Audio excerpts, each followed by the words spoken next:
cosecha está lista, el tiempo ha llegado, la mies está madura. Esfuérzate y sé valiente, levántate y predica a todas las naciones, que Cristo es la vida. Y será llena la tierra de su gloria, se cubrirá como las aguas cubren el mar. Y será llena la tierra de su gloria, se cubrirá como las aguas cubren el mar.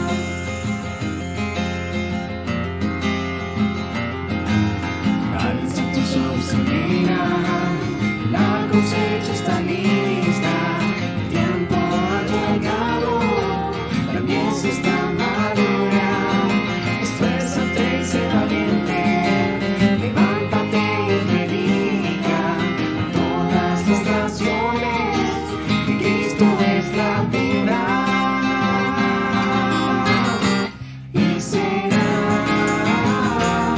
llena la tierra de su gloria, se cubrirá como las aguas cubren el mar. Y será llena la tierra de su gloria, se cubrirá como las aguas cubren el mar. No hay otro nombre dado a los hombres. Jesucristo es el Señor. No hay otro nombre dado a los hombres. Jesucristo es el Señor. Y será llena la tierra de su gloria, se cubrirá como las aguas cubren el mar. Y será llena la tierra de su gloria, se cubrirá como las aguas cubren el mar, como las aguas cubren el mar, como las aguas cubren el mar.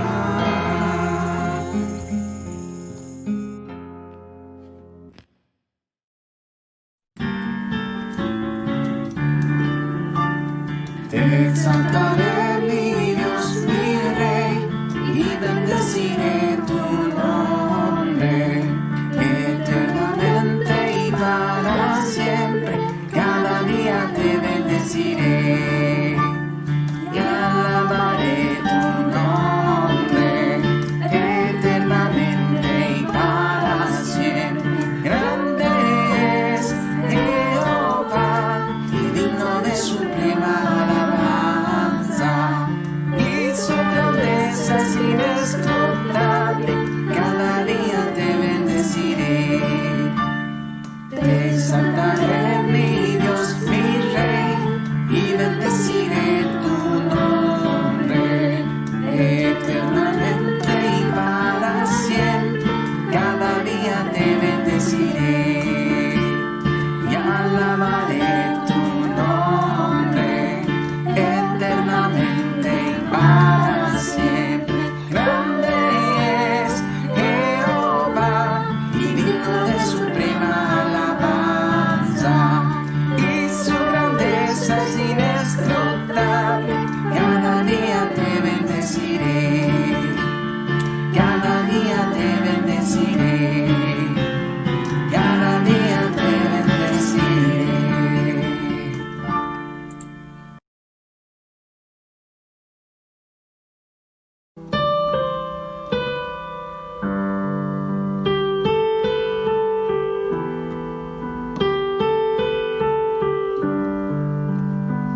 Mi alma estaba rota y herida, pero tu gracia la restauró. Manos vacías que tú llenaste, soy libre en ti, soy libre en ti.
noches con todos. Este miércoles estamos ya, miércoles 9.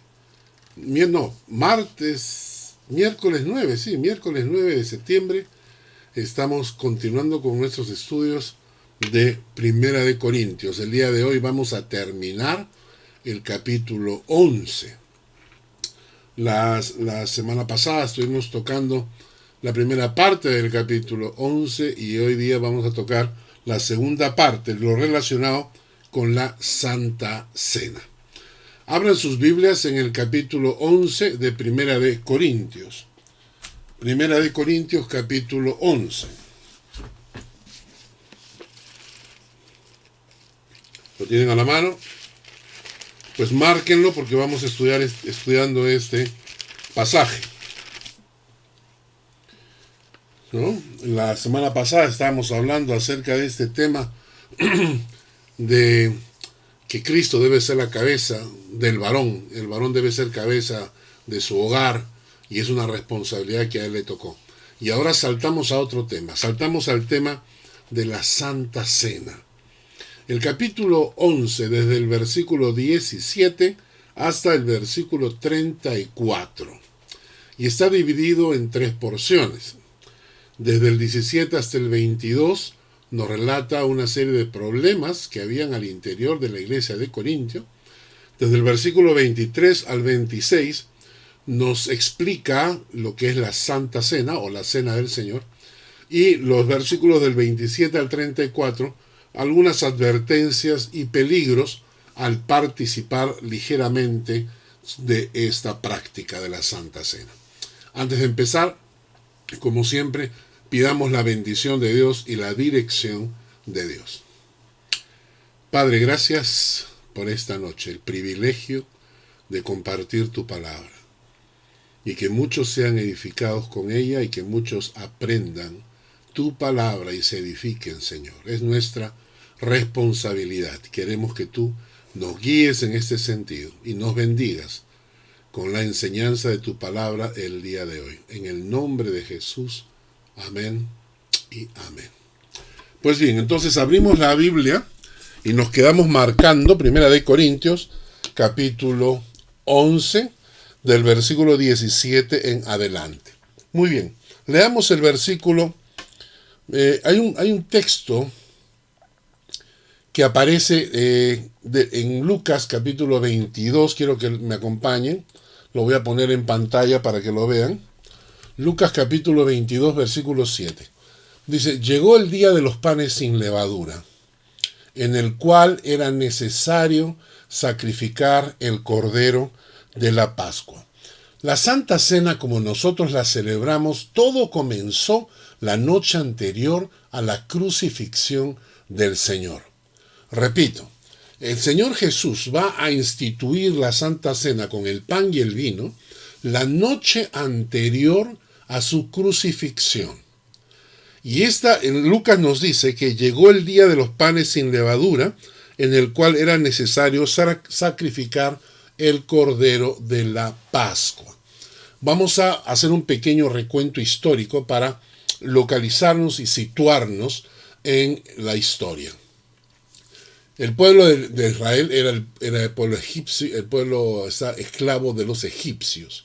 El pueblo hebreo era esclavo de los egipcios. Y durante 400 años habían vivido en Egipto y se levantó un faraón que no conocía a José, que fue el que llevó al pueblo hebreo a Egipto, y comenzaron a colocar mayor presión y comenzaron a abusar de los hebreos. Y entonces los hebreos prácticamente vivían una esclavitud en Egipto. ¿Ok? Y este pueblo clama a Dios, este pueblo hebreo clama a Dios desesperadamente. Y Dios levanta a un líder que se llama Moisés. Y Moisés va a ser el encargado de liberar al pueblo. Pero el faraón tiene el corazón duro. Y entonces Dios va a necesitar de 10 plagas para quebrantar el corazón del faraón, para doblegar su voluntad, para que dejen ir al pueblo hebreo sin que hubiese ningún tipo de matanza ni ningún tipo de derramamiento de sangre. La 10ª plaga fue la peor de todas. La 10ª plaga, Dios dice a través de Moisés, le dice que va a venir una plaga donde van a morir todos los primogénitos, sean de las personas, sean del faraón, sean de los animales, el primogénito va a morir. Y esto incluía al hijo del faraón. ¿Ok? Era el juicio de Dios sobre una nación que estaba abusando del pueblo hebreo. El juicio de Dios caía sobre todos, absolutamente sobre todos. Pero Dios le habla a Moisés y le dice, momento, esta plaga va a caer. Yo voy a mandar a mi ángel de la muerte, voy a mandar para que pase por todas las casas, por todos los lugares, por todo el palacio del faraón, por todo lado. Y va a tomar la vida del primogénito. Pero en el caso del pueblo hebreo vamos a hacer algo especial. Van a sacrificar un cordero. Y ese cordero van a agarrar su sangre y van a untar los dinteles de la puerta. Los dinteles de tu puerta van a estar untados con esa sangre del cordero que ha sido sacrificado para protegerte. Y cuando el ángel de la muerte pase, verá esa sangre untada en el dintel de tu puerta y el ángel de la muerte seguirá de largo. En otras palabras, lo que Dios le estaba diciendo a Moisés era, vas a derramar la sangre de un cordero inocente y esa sangre va a cubrir, va a proteger, va a ser como un paraguas para cuidar de toda la gente que esté dentro de ese hogar. ¿Ok? Y entonces les dijo que cada año tenían que celebrar esta fiesta. A esta fiesta se le llama la fiesta de la Pascua. Vamos a entender bien. La fiesta de la Pascua entonces era una fiesta para recordar aquello que había pasado en Egipto. Era para recordar cómo la sangre derramada de un cordero podía cubrir tu vida y protegerte de la ira de Dios. La ira de Dios cayó sobre Egipto, murieron los primogénitos y recién entonces el faraón va a dejar que el pueblo hebreo salga con destino a la tierra prometida. Y entonces, ¿qué nos dice Lucas? Lucas nos está diciendo, en el día de los panes sin levadura, en el cual era necesario sacrificar el cordero de la Pascua. Quiere decir que era en la época de la Pascua. En ese momento, la época de la Pascua. Ahora, recuerden lo siguiente. ¿Qué dijo Juan el Bautista de Jesús? Dijo, este es el Cordero de Dios que quita el pecado del mundo.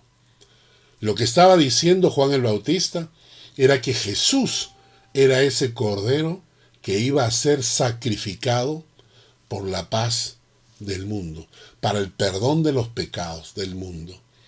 Y ya estaban en época de Pascua. Y a Cristo lo van a crucificar al día siguiente. ¿Por qué? Porque Él era el Cordero que iba a ser sacrificado por nosotros. Así que estamos en la fiesta de la Pascua, cuando se celebraba ese recordatorio. Cuando Jesús al día siguiente va a estar muriendo como el Cordero de Dios, ¿no? Y esa noche celebraban una gran cena. ¿Por qué? Porque las familias en la época de Pascua celebraban, sacrificaban el cordero, derramaban su sangre, pero la carne la preparaban y se la comían. Y era una fiesta, era una cena con cordero. Con cordero hecho así medio estofadito, ¿no? Con su pan y con su vino.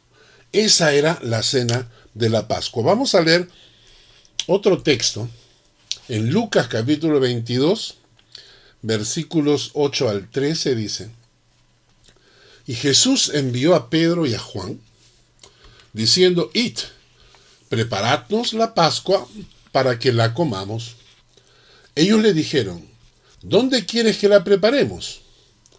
Y él les dijo, he aquí, al entrar en la ciudad, os saldrá al encuentro un hombre que lleva un cántaro de agua. Seguidle hasta la casa donde entrare.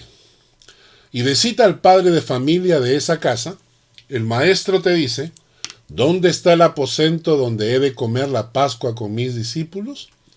Entonces él os mostrará un gran aposento alto, ya dispuesto. Preparad allí. Fueron pues y hallaron como les había dicho, y prepararon la Pascua. Entonces, lo que los apóstoles estaban preparando era una cena. Era una gran cena para todos los discípulos, con un cordero sacrificado, un cordero de verdad, ¿no?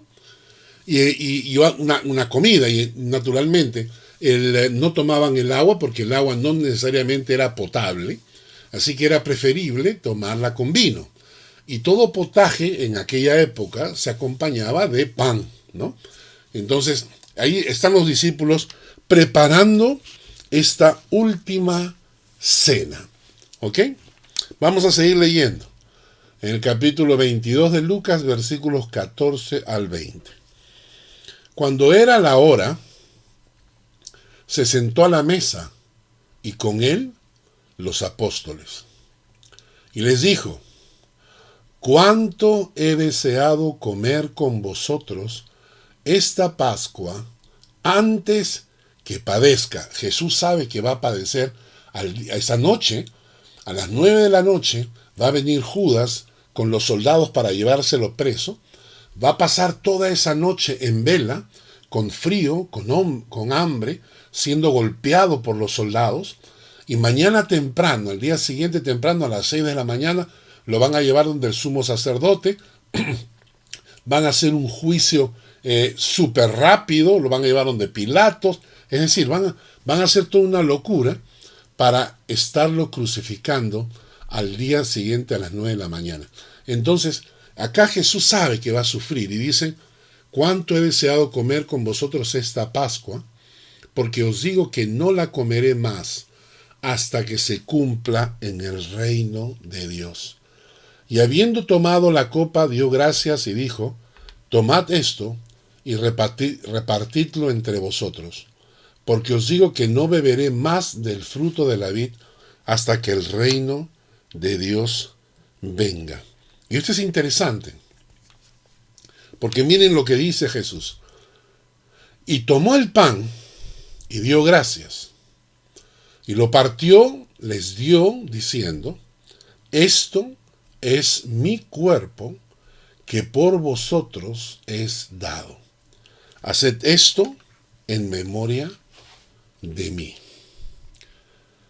Segunda cosa que dice es, de igual manera, después que hubo cenado, tomó la copa, diciendo, esta copa es el nuevo pacto en mi sangre que por vosotros se derrama. Este es el nuevo pacto en mi sangre que por vosotros se derrama.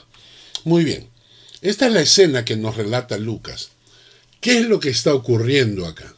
Aquí está ocurriendo tres cosas y quiero que tomen nota de ello. Si tienen un lapicero, tomen nota de ello. Tres cosas están ocurriendo. Tres, ¿no? Y es, la primera, que se está celebrando la fiesta de la Pascua. Eso es clarísimo, ¿no es cierto?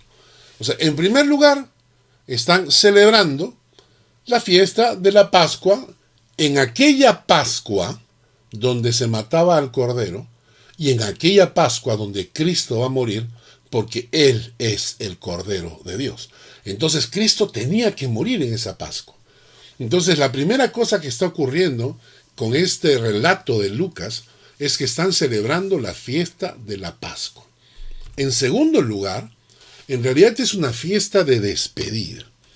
Y esto a mí me llama la atención porque Jesús se está despidiendo de sus discípulos, ¿no? Más tarde en la noche va a venir Judas y lo van a arrestar. Jesús ha estado con sus discípulos prácticamente mañana, tarde y noche durante 3 años y medio. Jesús ha desarrollado con ellos no solamente una relación de maestro-discípulo, porque va a llegar un momento en que les va a decir, vosotros sois mis amigos, va a decir. Vosotros sois mis amigos.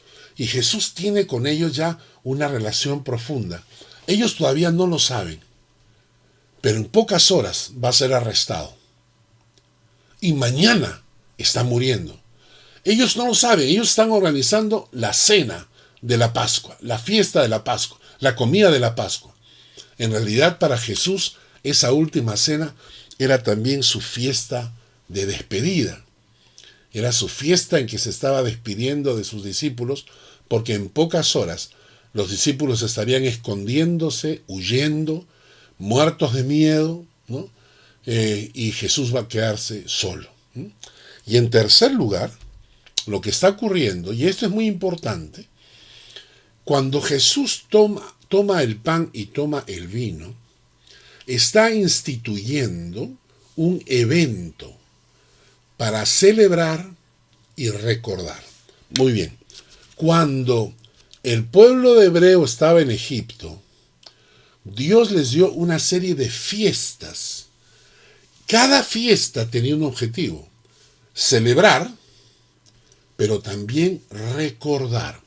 Cuando el pueblo hebreo recibió la orden de parte de Moisés, que Dios le había dado, de que debían celebrar la Pascua, cada año celebraban la Pascua. Y entonces los hijos, los nietos, preguntaban, ¿qué cosa celebramos hoy?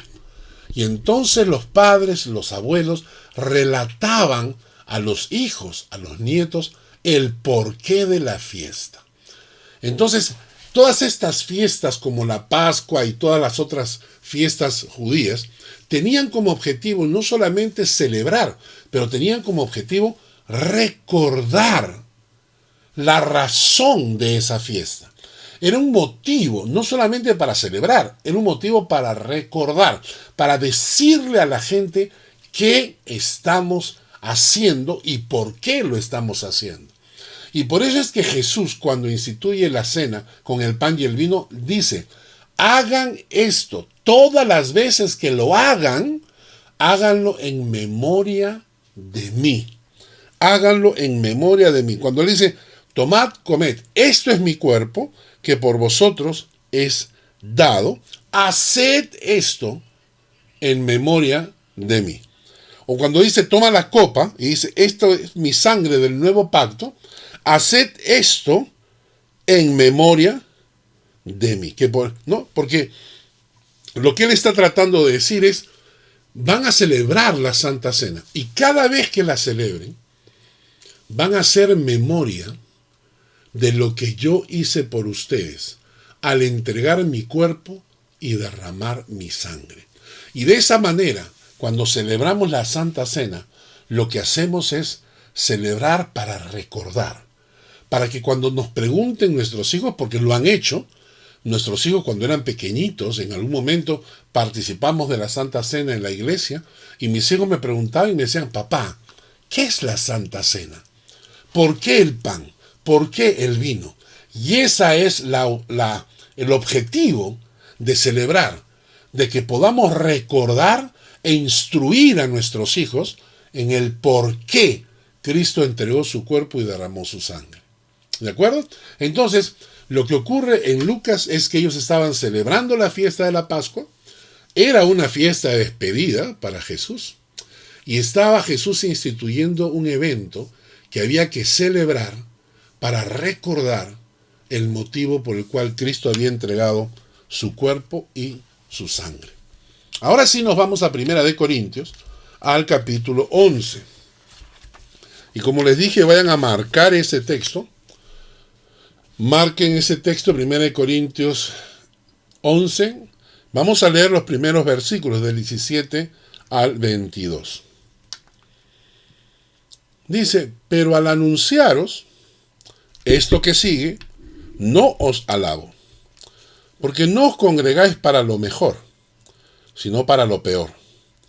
Pues en primer lugar, cuando os reunís como iglesia, oigo que hay entre vosotros divisiones, y en parte lo creo.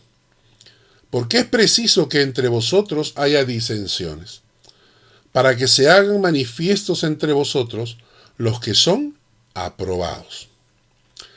Cuando pues os reunís vosotros, esto no es comer la cena del Señor. Porque al comer cada uno se adelanta a tomar su propia cena, y uno tiene hambre y otro se embriaga. Pues ¿qué? ¿No tenéis casas en que comáis y bebáis? ¿O menospreciáis la iglesia de Dios y avergonzáis a los que no tienen nada? ¿Qué os diré? En esto no os alabo. Ahora, vamos a recordar lo siguiente. La Santa Cena, como Jesús la instituyó, que era partir el pan y repartirlo, y tomar la copa de vino y pasarla entre todos, esto se hacía al final de una cena de confraternidad. O sea, primero la gente se reunía para cenar, se reunían para comer, y cuando habían terminado de comer, entonces agarraban pan, agarraban vino y celebraban la Santa Cena. Entonces, ¿qué es lo que está pasando en la iglesia de Corintio? En el versículo 18, ¿no? En el versículo 18 nos dice que cuando os reunís como iglesia, oigo que hay entre vosotros divisiones. Sabemos que en la iglesia de Corintio habían divisiones. ¿Recuerdan la primera parte de Corintios cuando uno dice, yo soy de Pablo, yo soy de Apolos, yo soy de Pedro, yo soy de Cristo? Habían divisiones al interior de la iglesia. Estas divisiones hacían que se formaran grupos, ¿no? Argollas, vamos a decirlo así. Entonces, dentro de la iglesia de Corintio habían argollas, los grupitos que se agrupaban entre ellos, los argolleros, ¿no? Interesante es que en el versículo 22 dice que o menospreciáis la iglesia de Dios y avergonzáis a los que no tienen nada. O sea que las divisiones y estas argollas habían llegado al nivel de los que tenían plata, de los que no tenían, los que tenían posesiones y los que no tenían. Entonces, las argollas al interior de la iglesia de Corintio estaban causando estragos. Ahora, el versículo 19 dice, es preciso que entre vosotros hayan disensiones para que se hagan manifiestos entre vosotros los que son aprobados. Lo que Pablo está diciendo es que en toda iglesia, en todo grupo, es necesario que hayan este tipo de discusiones. ¿Saben por qué? Porque esto deja al descubierto quienes tienen corazón humilde y quienes son un fraude en cuanto a la fe. ¿Entendieron? Es decir, es necesario que este tipo de problemas surjan al interior de la iglesia, porque entonces vamos a ver cómo la gente reacciona. Entonces vamos a descubrir quiénes son auténticos creyentes que tienen los frutos del Espíritu y quiénes están jugando a la religión. Y el texto dice, versículo 19, porque es preciso que entre vosotros haya disensiones para que se hagan manifiestos entre vosotros los que son aprobados. Es necesario que hayan estas discusiones, es necesario que hayan estas peleas para que queden en manifiesto quiénes son los aprobados por Dios. Y esto es interesante. Al interior de Corintios habían estas argollas que estaban peleando entre ellas.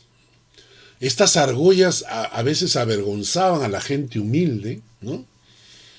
Y Pablo dice que estas argollas hacen que queden de manifiesto quienes verdaderamente están viviendo la fe y los frutos del Espíritu y quienes están viviendo una religión. Y a veces en la iglesia vamos a tener discusiones porque no siempre vamos a pensar igual. Tratar de que en una iglesia todos pensemos igual es un absurdo. Pero Jesucristo dijo, miren este pasaje, para que todos sean uno como tú, oh Padre, en mí y yo en ti, para que también ellos sean uno, para que el mundo crea que tú me enviaste. ¿Y saben por qué? Porque en toda iglesia pueden haber discusiones, pueden haber puntos de vista distintos. Pero ¿qué cosa es la unidad? La unidad es la armonía en la diferencia. Es decir, podemos tener diferencias, pero mantenemos la armonía. A eso se le llama unidad. Unidad no significa que todos vamos a pensar igual. No, podemos pensar distinto. No hay ningún problema en que tengamos puntos de vista distintos. Pero siempre con la actitud del Espíritu Santo mantenemos la armonía en medio de la discusión, porque a eso la Biblia le llama la unidad. La unidad es la armonía en medio de la diferencia. Y cuando alguien tiene un punto de vista y no puede mantener la armonía, sino que se amarga y grita y pelea y discute y comienza a insultar, entonces deja de manifiesto que lo que está reinando en su corazón no es el Dios de paz, no es el Espíritu Santo. Está reinando otra cosa rara, ¿no? Porque el que no es capaz de mantener la armonía, aunque tengamos puntos de vista distintos, entonces se está reflejando que su espíritu no es el mismo espíritu que nosotros tenemos. Entonces Pablo dice, es necesario estas discusiones, porque así se van a ver, va a aflorar qué hay en el corazón de la gente. En el versículo 1 Corintios 11, del 20 al 21, dice, cuando pues os reunís vosotros, esto no es comer la cena del Señor. Porque al comer cada uno se adelanta a tomar su propia cena, y uno tiene hambre y otro se embriaga. Y esto es interesante. Recordemos con lo que le estaba mencionando, de que no era simplemente pan y vino. La Santa Cena, o la Última Cena, o la cena que ellos están celebrando, era la cena de la Pascua, una comida. Así que ahí en la mesa había pan, vino, cordero, probablemente habían verduras, probablemente habían frutas, ¿no? Y entonces, algunos que tenían más posibilidades, habían traído su carne, habían traído su ensalada, habían traído su postre, etcétera, ¿no? ¿Pero para quién? Para su argolla, pues. Por eso es que hay divisiones, ¿no? Entonces, su argollita, ¿no? La argollita, ¿no? Había dicho, bueno, tenemos Santa Cena el domingo, ya, ¿qué llevamos? Ya, yo llevo la ensalada, yo llevo esto, pero ¿para quién habían llevado? Para ellos mismos, solo para ellos mismos. Por eso dice el texto acá, porque el versículo 21 dice, porque al comer cada uno se adelanta a tomar su propia cena, ¿no? Y entonces ellos llegaban y lo que hacían, no importaba el resto. No les importaba si había gente humilde que no había podido llevar nada. No les importaba si había gente que tenía hambre.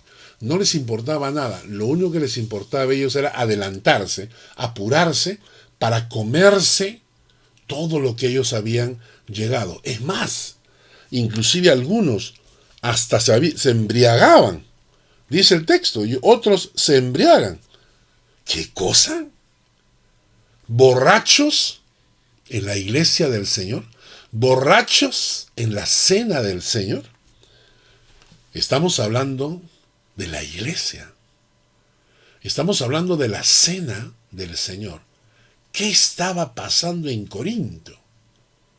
¿Qué estaba pasando en Corinto? Hermanos, esto nos da una lección. Yo a veces me he dado cuenta, al interior de la iglesia, gente que tiene apariencia de ser creyente, pero su conducta no lo refleja. ¿Cómo es posible que en la iglesia Corintio, donde se supone que había de todos los dones espirituales y todo esto, hubiese gente que se estaba emborrachando a la hora de la cena del Señor? ¡Qué falta de respeto! ¡Qué falta de cristianismo! ¿No? ¿Y saben por qué? Porque, y esto es importante, nunca te olvides, siempre habrá en la iglesia infiltrados. A veces ellos mismos ni se dan cuenta, pero no todo el que viene a la iglesia es creyente. No todo el que viene a la iglesia es un hijo de Dios. Hay un texto que a mí me llama la atención, que está en Judas capítulo 1, versículo 4.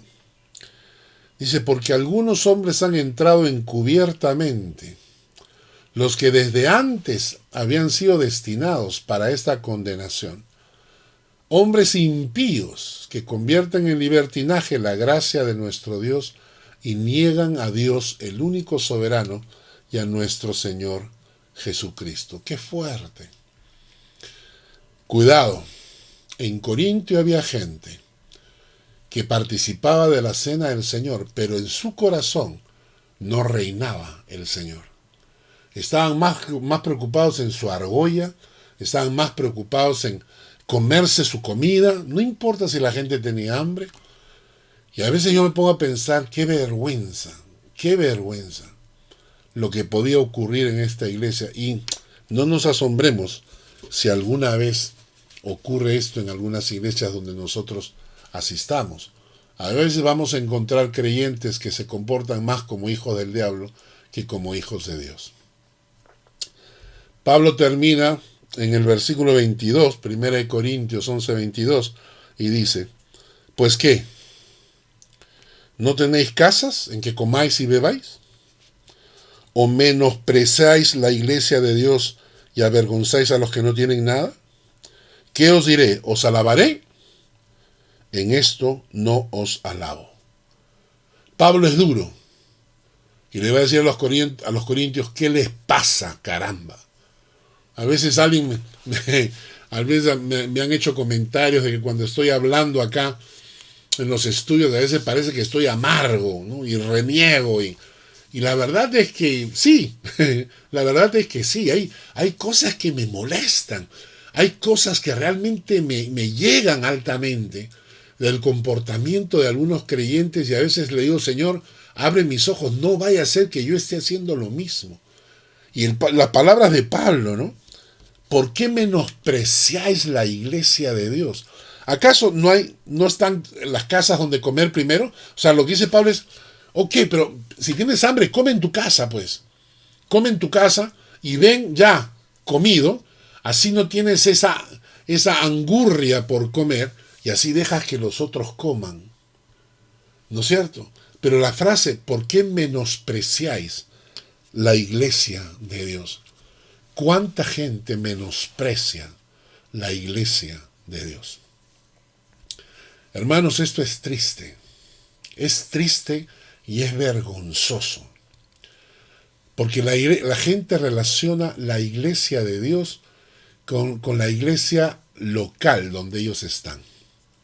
Entonces, si en la iglesia local donde ellos están no le dicen lo que ellos quieren escuchar, no les aplauden y no los engríen porque se ofenden rapidito, se buscan otra iglesia.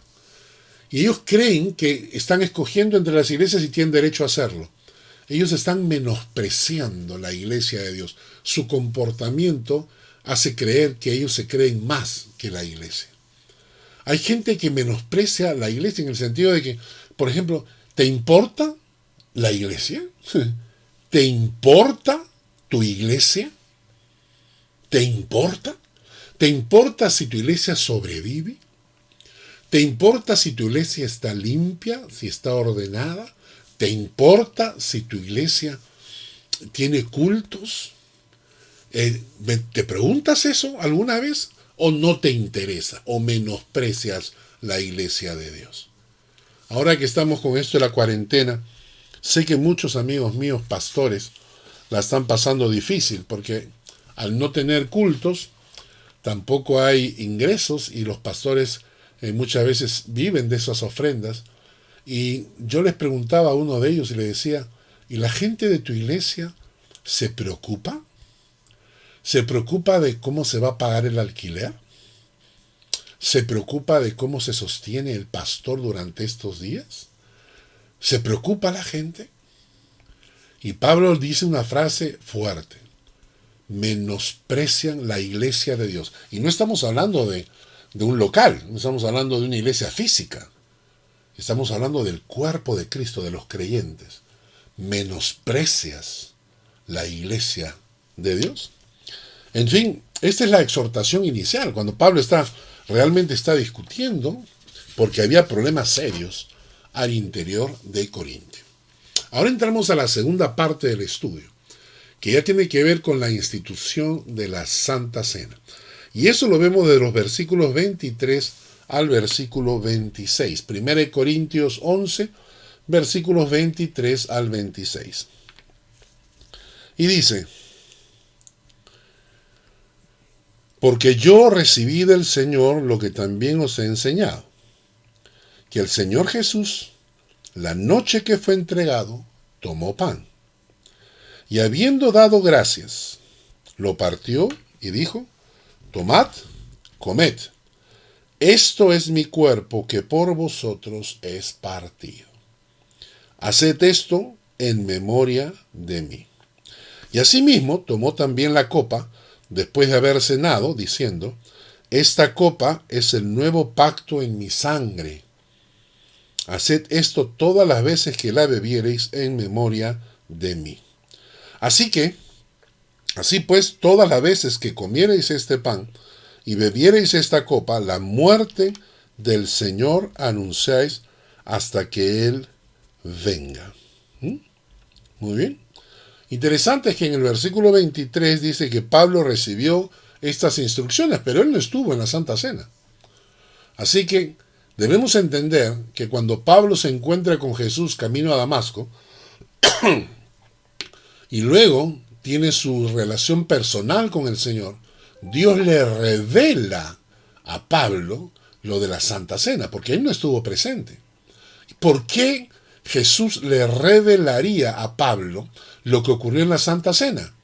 Obviamente, porque es algo importante, porque es una celebración importantísima para la vida y para la fe de los creyentes. Si no, no lo habría hecho. Así que Pablo recibe por revelación, porque no estuvo presente, recibe por revelación, y Dios le dice: es importante que sepas lo que pasó, porque la Santa Cena se va a instituir en las iglesias de ahora hasta que yo regrese por segunda vez. Y así Pablo lo dice: yo recibí del Señor lo que también os he enseñado, que el Señor Jesús, la noche que fue entregado, tomó pan, ¿no? Y habiendo dado gracias, lo partió y dijo: tomad, comed, esto es mi cuerpo que por vosotros es partido, haced esto en memoria de mí. Muy bien, vamos a entender, y tomen nota de lo siguiente. Primero, la primera razón por la cual Jesucristo instituyó la Santa Cena es para recordar lo que costó nuestra salvación, es decir, el cuerpo de Cristo. Porque acá lo que dice es: habiendo dado gracias, lo partió y dijo, ¿qué cosa? El pan. Partió el pan y le dice: tomad, comed, esto es mi cuerpo, que por vosotros es partido. Haced esto en memoria de mí. El cuerpo de Cristo partido, destrozado, entregado en sacrificio por mis pecados. La Santa Cena tiene como objetivo recordar lo que ocurrió con el cuerpo de Cristo en la cruz. Partido, destrozado, sacrificado por nosotros.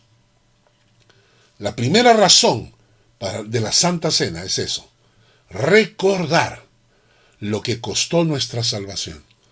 ¿Y qué cosa costó? Costó el cuerpo de Cristo, partido, destrozado, sacrificado por nosotros. Punto 1, entonces: recordar el cuerpo entregado de Cristo. Segundo, y lo dice en el versículo 25, asimismo tomó también la copa, después de haber cenado, diciendo: esta copa es el nuevo pacto en mi sangre, haced esto todas las veces que la bebiereis en memoria de mí. El segundo objetivo de la Santa Cena es recordar que Dios ha establecido un nuevo pacto con el hombre, un pacto de sangre, donde Dios promete una nueva relación con sus hijos. ¿Recordaron eso? Es un nuevo pacto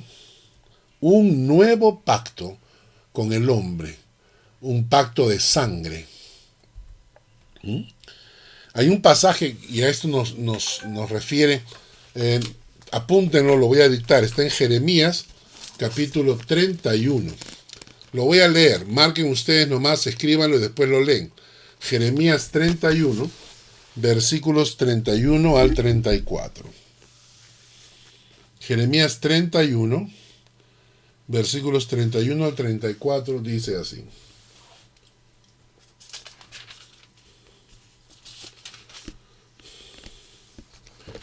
He aquí vienen días, dice Jehová, en los cuales haré un nuevo pacto con la casa de Israel, con la casa de Judá. No como el pacto que hice con sus padres el día en que tomé su mano para sacarlos de la tierra de Egipto. O sea, está diciendo bien claramente Pablo, Jeremías, que hay un nuevo pacto, pero ese nuevo pacto no es como el antiguo pacto.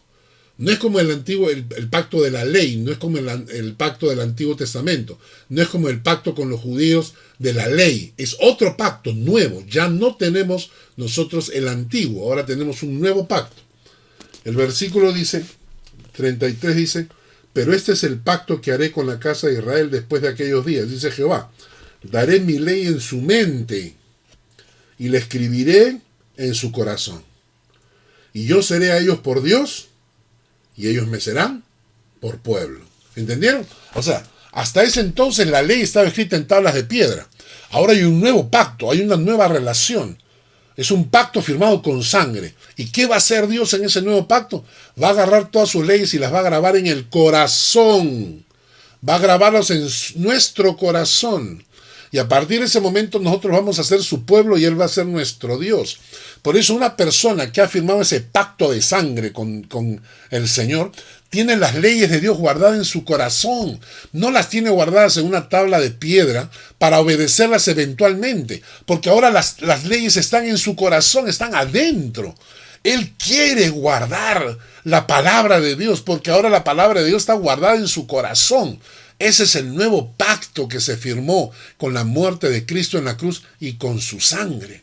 La sangre de Cristo significa un nuevo pacto y la Santa Cena significa recordar que Dios ha establecido un nuevo pacto con el hombre, un pacto de sangre, donde Dios promete una nueva relación con sus hijos. Yo seré a ellos su Dios, ellos serán mi pueblo. Esa es la nueva relación. Hay gente que dice que ha firmado este pacto con Dios, pero tú no ves que tengan la necesidad de guardar la palabra. Tú no ves que se comportan como pueblo de Dios. Y no ves que Dios sea su Dios. Lo ven de vez en cuando, visitan la iglesia cuando tienen tiempo. Eso no es. El que ha firmado pacto de sangre con Dios tiene una nueva relación con Dios. Porque las leyes de Dios han sido escritas en su corazón. Por lo tanto, Él siente la obligación de guardarlas. Entonces la Santa Cena nos hace recordar, uno, que Cristo entregó su cuerpo en la cruz por nosotros. Y dos, que hemos firmado un nuevo pacto en la sangre de Cristo. Y la sangre de Cristo no solamente firmó un nuevo pacto, sino que hace muchísimas más cosas. La sangre derramada de Cristo, que se representa con el vino. Miren todo lo que pasa. Miren todo lo que representa la sangre de Cristo. En Apocalipsis 5, del 9 al 11, dice: cantaban un cántico nuevo diciendo: digno eres de tomar el libro y de abrir sus sellos, porque tú fuiste inmolado. Escucha bien la frase: con tu sangre compraste para Dios de toda tribu, lengua, pueblo y nación. La sangre de Cristo no solamente firmó un nuevo pacto contigo, sino que te compró, te liberó de la esclavitud en la que estabas, te compró con su sangre. Efesios 1:7, en Él tenemos redención mediante su sangre, el perdón de nuestros pecados. Jesús pagó el precio de tu rescate, eso significa redención, pagar el precio del rescate. Y obtuvo para ti perdón de tus pecados por su sangre. Hebreos 9:14, cuánto más la sangre de Cristo, el cual por el Espíritu Eterno se ofreció a sí mismo sin mancha a Dios, purificará vuestra conciencia de obras muertas para servir al Dios vivo. La sangre de Cristo te limpia de todas esas obras muertas que tenías tú en el alma y te prepara para servir al Dios vivo. La sangre de Cristo. Romanos 5:9. Entonces, mucho más, habiendo sido ahora justificados por su sangre, seremos salvos de la ira por medio de él. Justificados por su sangre, seremos salvos de la ira. Apocalipsis 7:14. Y yo le respondí, Señor mío, tú lo sabes. Y él me dijo, estos son los que vienen de la gran tribulación. Han lavado sus vestiduras y las han emblanquecido en la sangre del Cordero. Han lavado sus vestiduras y las han emblanquecido en la sangre del Cordero. ¿Sabes qué significa? Que la sangre del Cordero limpió cada porquería que hemos hecho en el pasado. Cada pecado que hemos hecho en el pasado ha sido limpia por la sangre del Cordero. Apocalipsis 12. Y oí una gran voz en el cielo que decía, ahora ha venido la salvación, el poder y el reino de nuestro Dios y la autoridad de su Cristo, porque el acusador de nuestros hermanos, el que los acusa delante de nuestro Dios, día y noche ha sido arrojado. Ellos lo vencieron por medio de la sangre del Cordero y por la palabra del testimonio de ellos, y no amaron sus vidas hasta la muerte. Y esto está diciendo que la sangre del Cordero, por medio de la sangre del Cordero, obtenemos victoria. ¿Se imaginan lo que significa la Santa Cena? La Santa Cena significa recordar la muerte de Cristo en la cruz, el cuerpo de Cristo sacrificado en la cruz, el pan. Y cuando agarramos esa copa de vino, y estamos hablando de la que representa la sangre de Cristo, no se convierte en sangre, ¿no? Sino que representa la sangre de Cristo. Esa sangre significa que Dios ha firmado contigo un nuevo pacto. Y esa sangre significa el perdón de tus pecados, que has lavado tus vestiduras, que tienes victoria, que tienes redención, que tienes perdón de tus pecados. Esa copa, imagínate cuando la tienes en la mano lo que eso significa. No es así, un poquito copita de vino, no, es todo lo que eso significa. Interesante, ¿no? Y en tercer lugar, recordar la necesidad de proclamar la obra de Cristo en la cruz y recordar que Él viene por segunda vez. El versículo 26, 1 Corintios 11:26 dice, así pues, todas las veces que comiereis este pan y bebiereis esta copa, la muerte del Señor anunciáis hasta que Él venga. ¿Entendieron? A ver, vamos a repartir ese versículo. Versículo 26. Así pues, todas las veces que comiereis este pan y bebiereis esta copa, ¿qué hacemos? La muerte del Señor anunciamos hasta que Él venga. Quiere decir esto que la Santa Cena nos hace recordar lo que costó nuestra salvación, la muerte de Cristo en la cruz. Nos hace recordar que la sangre de Cristo, con la sangre de Cristo se forma un nuevo pacto, una nueva relación entre Dios y su pueblo. Y tercero, nos hace proclamar la obra de Cristo en la cruz. ¿Hasta cuándo? Hasta que Él venga por segunda vez. O sea, que hay dos cosas que nos están diciendo. Dos. Nos está diciendo, una es proclamar. Dice, anunciar. Anunciar. Debemos anunciar la muerte de Cristo. ¿Hasta cuándo?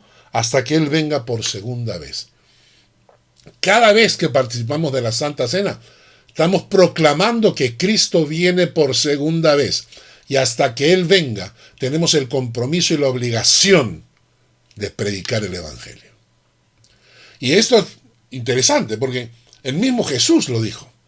Dijo que Él iba a venir por su pueblo. Que Él iba a venir por su pueblo. Que Él les dijo, me voy para prepararlos lugar, pero vendré y os tomaré a mí mismo, para que donde yo estoy vosotros también estéis. Los ángeles le dijeron a los apóstoles, ¿qué hacen mirando al cielo? Así como Jesús ha sido llevado al cielo, así volverá. Ahora, nosotros no sabemos cómo va a ser esto, pero ¿sabes qué significa para mí? Que si Jesucristo viene físicamente, Él va a escoger, obviamente, Él va a escoger algún lugar. Nos imaginamos que podría ser Jerusalén, puede ser, pero de repente no, de repente Jesús escoge otro lugar para venir. Y quiere decir que Jesucristo podría estar caminando por las calles de Cali, Colombia, o por la avenida Larco en Miraflores. Jesucristo anunció que viene por segunda vez. Vamos a repetir las 3 razones que son dadas para participar de la Santa Cena. Primera, recordar lo que costó nuestra salvación, la muerte de Cristo en la cruz. Segundo, lo que significa la sangre de Cristo, todo lo que implica la sangre de Cristo, y que es el nuevo pacto que se ha firmado entre Dios y los hombres. Un pacto donde la ley de Dios es guardada en tu corazón y que hace una diferencia brutal. Y 3, proclamar el nombre del Señor hasta que Jesús vuelva a pisar esta tierra como lo ha prometido. Por todas estas razones es que encontramos que hay tres razones principales por las cuales es importante que cada creyente participe de la cena del Señor. Punto 1. Es un privilegio reservado para creyentes. Es un privilegio reservado para creyentes. Alguien que no es creyente no debería participar, porque no entiende lo que es el cuerpo y la sangre de Cristo. Segundo, todo creyente auténtico que ha entendido la obra de Cristo en la cruz anhela poder participar de ella, porque refleja la salvación que Cristo ha hecho en su corazón. Si un creyente no tiene interés en participar de la cena, es probable que el Señor no esté en su corazón todavía, que él no haya entendido lo que Cristo ha hecho por él en la cruz. Si un creyente no le importa poco participar de la cena del Señor, es que no ha comprendido que estaba camino al infierno y que la muerte de Cristo lo ha salvado. Y por eso yo quiero participar de la cena del Señor, porque yo estoy diciendo, Cristo me salvó, su sangre me limpió. Por eso para un creyente es importantísimo participar de la cena. Tercero, es una manera de honrar y agradecer por todo lo que Cristo hizo. Vamos ya terminando el pasaje, vamos avanzando en 1 Corintios 11:27. Nos trae las advertencias. ¿Por qué? Por todo lo que hemos dicho. ¿Entienden ustedes lo santo que es la Santa Cena? Lo sacro, lo elevado, lo importante, lo honroso que es la Santa Cena. ¿Cómo vamos a menospreciar la Santa Cena? En 1 Corintios 11:27 dice, de manera que cualquiera que comiere este pan o bebiere esta copa del Señor indignamente, será culpado del cuerpo y de la sangre del Señor. ¡Pah! ¡Wow! ¡Qué fuerte!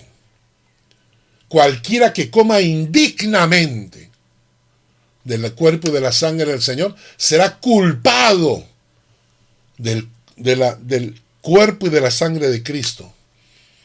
Igual que esos fariseos sacerdotes que lo crucificaron. Es decir, el que cree que puede participar de la cena del Señor indignamente está diciendo, yo pertenezco al grupo de los asesinos porque estoy pisoteando el cuerpo y la sangre de Cristo. Me estoy burlando de la muerte de Cristo en la cruz y de su sangre derramada.